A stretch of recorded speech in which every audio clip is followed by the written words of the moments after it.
Welcome back to the channel, everyone. My name's Kevin. Kevin! So it has been a long time. I forget how many months it's been since I've owned my own vehicle. I've been sharing my wife's Alfa Romeo Stelvio with her for the past, I want close to 6 months, maybe a little bit more, while we were laying in wait to decide what my next vehicle was going to be. And I finally pulled the trigger. If you couldn't tell by the title of the video, I wound up with a 2023 Chevy Colorado. And not just any Chevy Colorado, the Chevy Colorado ZR2, which is their off-road focused trim. They certainly do have some more off-road worthy expressions in the 2023 Desert Boss package, which is an addition to the ZR2 package, and then the upcoming 2024 ZR2 Bison, which both of those come equipped with 35-inch tires and sit a little bit higher and have some extra off-road goodies and whatnot. But this is just a standard ZR2. I'm one of those idiots, those morons that just likes the way the off-road packages look, and I know I'm not alone, but I'll do the majority of my driving on the streets, but still I will find time to have fun in off-road surfaces. I'm a noob when it comes to that, so I don't really know many places in my area. I'm sure that there are places to take this off-road, which I'll slowly dip my toes into the water on that as time goes on. But I'm just really excited to have my own vehicle again. It's, when you share a vehicle, it definitely saves money, with your family, but you don't have the freedom that you do when you have your own car.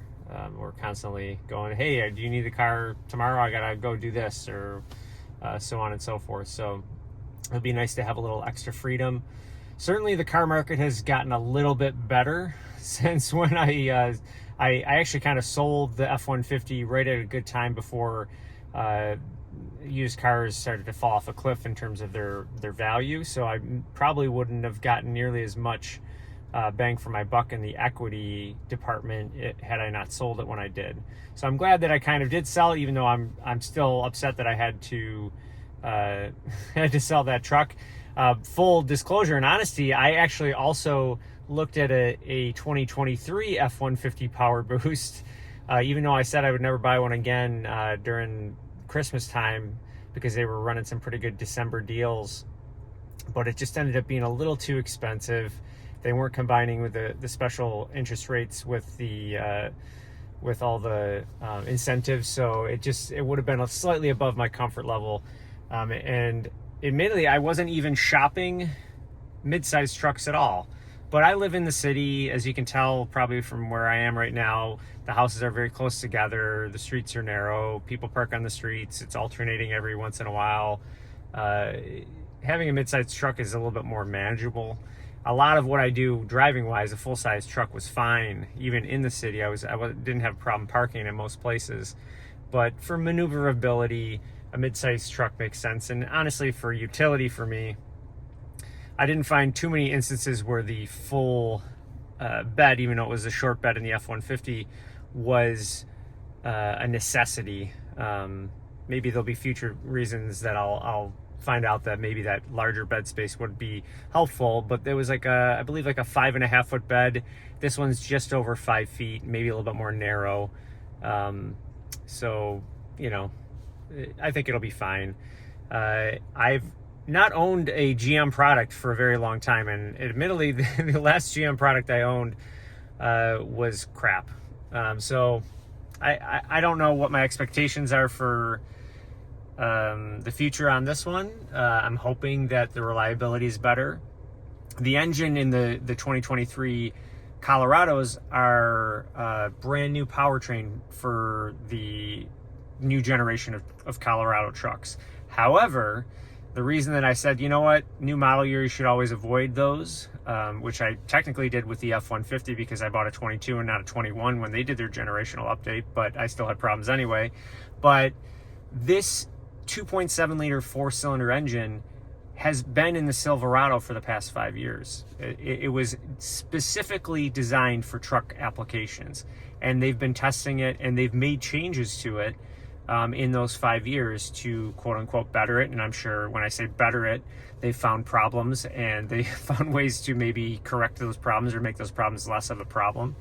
So I'm hopeful that even though it's a turbocharged engine, I know a lot of people are sad that they got rid of the V6 and the diesel on the Colorado, which I maybe would have considered the diesel option if that was still around, because I was shopping Silverados and GMC Sierras in their diesel powertrains, but those trucks are just outrageously expensive.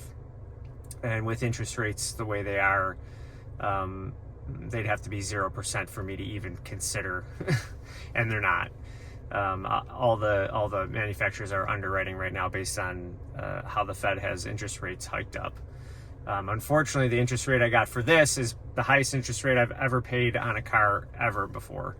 And I have top tier credit. I'm lucky enough that I've worked to get my credit score in order. And I had to kind of bite the bullet on this. But the good news is, well, the truck just shut off because I've been idling it, trying to mess around with the infotainment center here.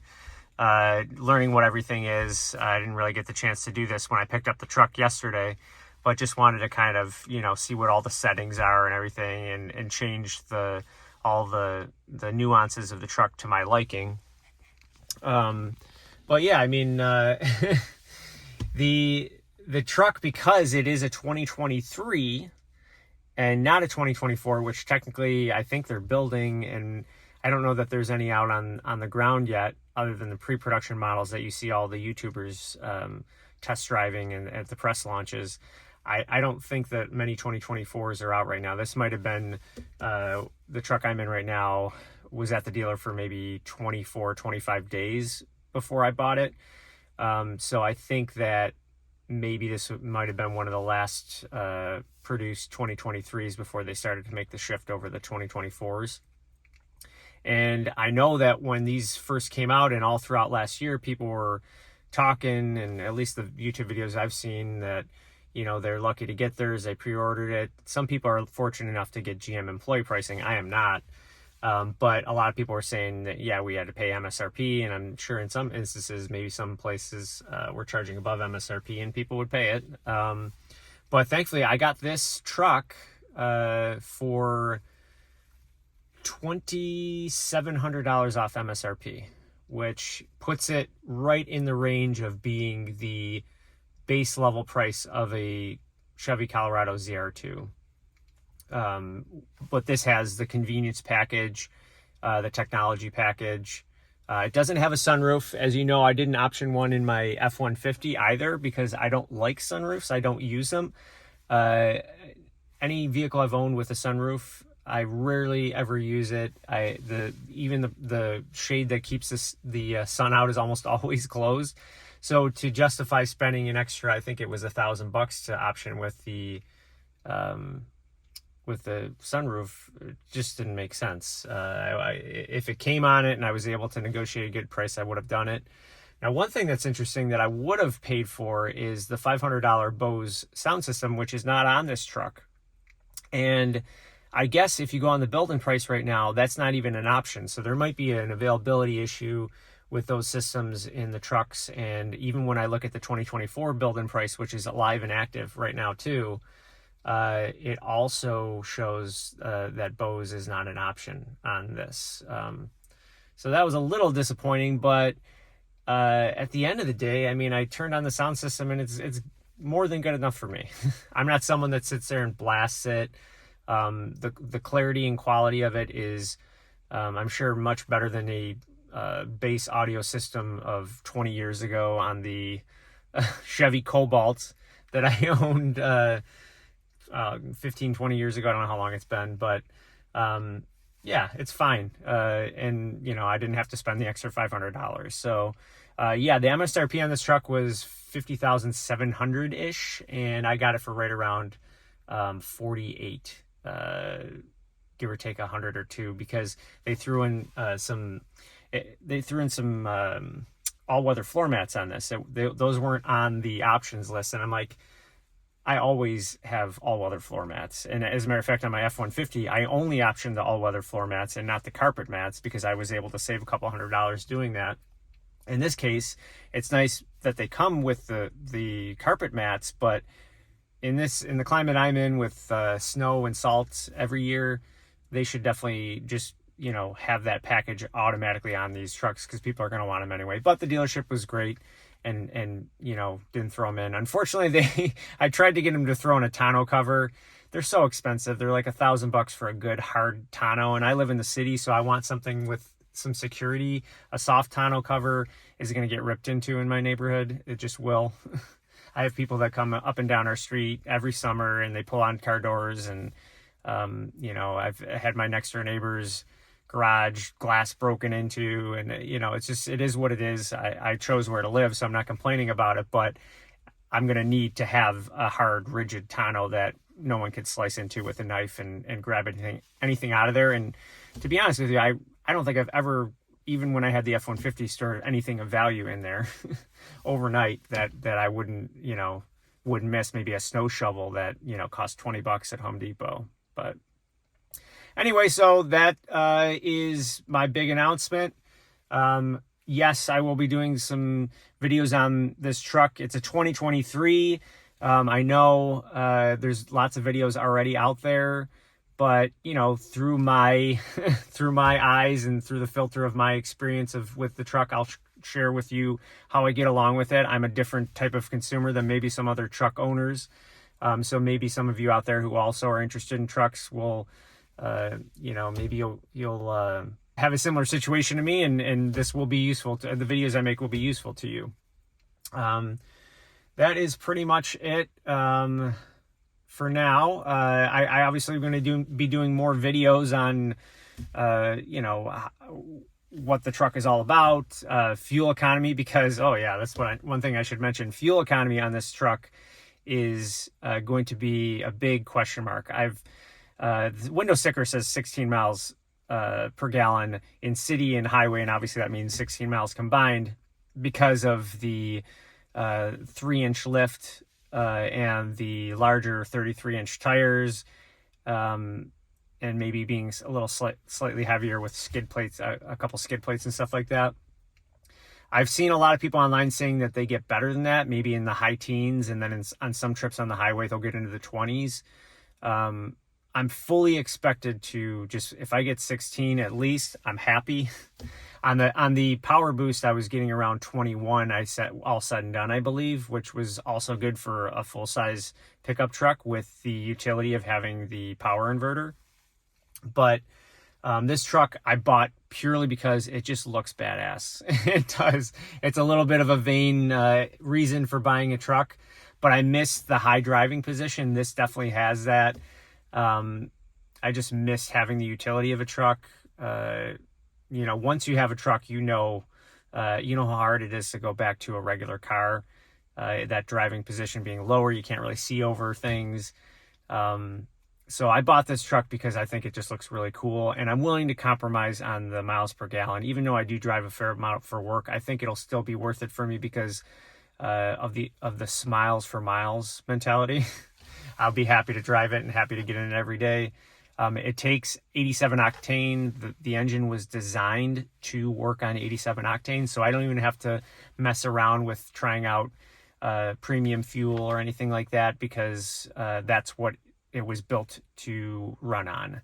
So all my miles per gallon tests will be solely on 87 octane, and I will keep a close track on that just because I'm interested in that, and I know that maybe some of you guys out there will also be interested if you're considering this truck. The 2024 is not changing much from this truck. There might be a thing or two that, so for example, if you bought a Trail Boss or an LT, I think those come with were coming with a different tune of this same engine. The work truck last year, or for 2023, had different hardware parts that made it so that you could only get a certain level of, even though it was the same engine, you can only get a certain level of horsepower and torque out of it, and you could not upgrade it. So they had a mid-tier engine that you could flash to get the same 305 horsepower, 430 pound-feet of torque that this engine gets on those lesser trims for how many, $500 at the dealer, and they'll do it for you, which was kind of a cool option.